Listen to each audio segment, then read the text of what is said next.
Since this massive years-long scam came to light, you have said repeatedly, quote, "I am accountable." But what have you actually done to hold yourself accountable? Have you resigned as CEO or chairman of Wells Fargo? The board, I serve at Have you resigned? No, I've not. All right. Have you returned one nickel of the millions of dollars that you were paid while this scam was going on? The board will take care of that. Have you returned one nickel of the money you earned while this scam was going on?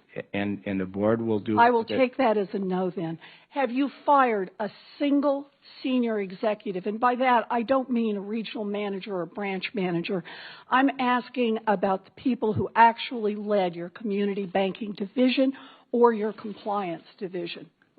We've made a change in our regional to lead our regional bank. I just said I'm not asking about regional managers. I'm not asking about branch managers. I'm asking if you have fired senior management, the people who actually led community banking division, who oversaw this fraud, or the compliance division that was in charge of making sure that the bank complied with the law.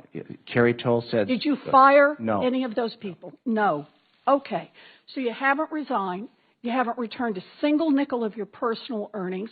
You haven't fired a single senior executive.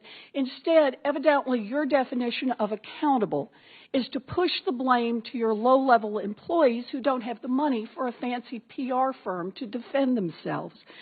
It's gutless leadership. Here's what really gets me about this, Mr. Stump. If one of your tellers took a handful of $20 bills out of the cash drawer, they'd probably be looking at criminal charges for theft. They could end up in prison. But you squeezed your employees to the breaking point so they would cheat customers and you could drive up the value of your stock and put hundreds of millions of dollars in your own pocket.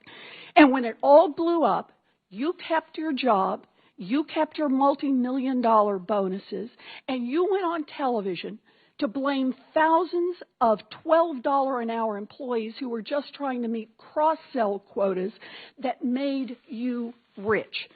This is about accountability. You should resign. You should give back the money that you took while this scam was going on, and you should be criminally investigated by both the Department of Justice and the Securities and Exchange Commission.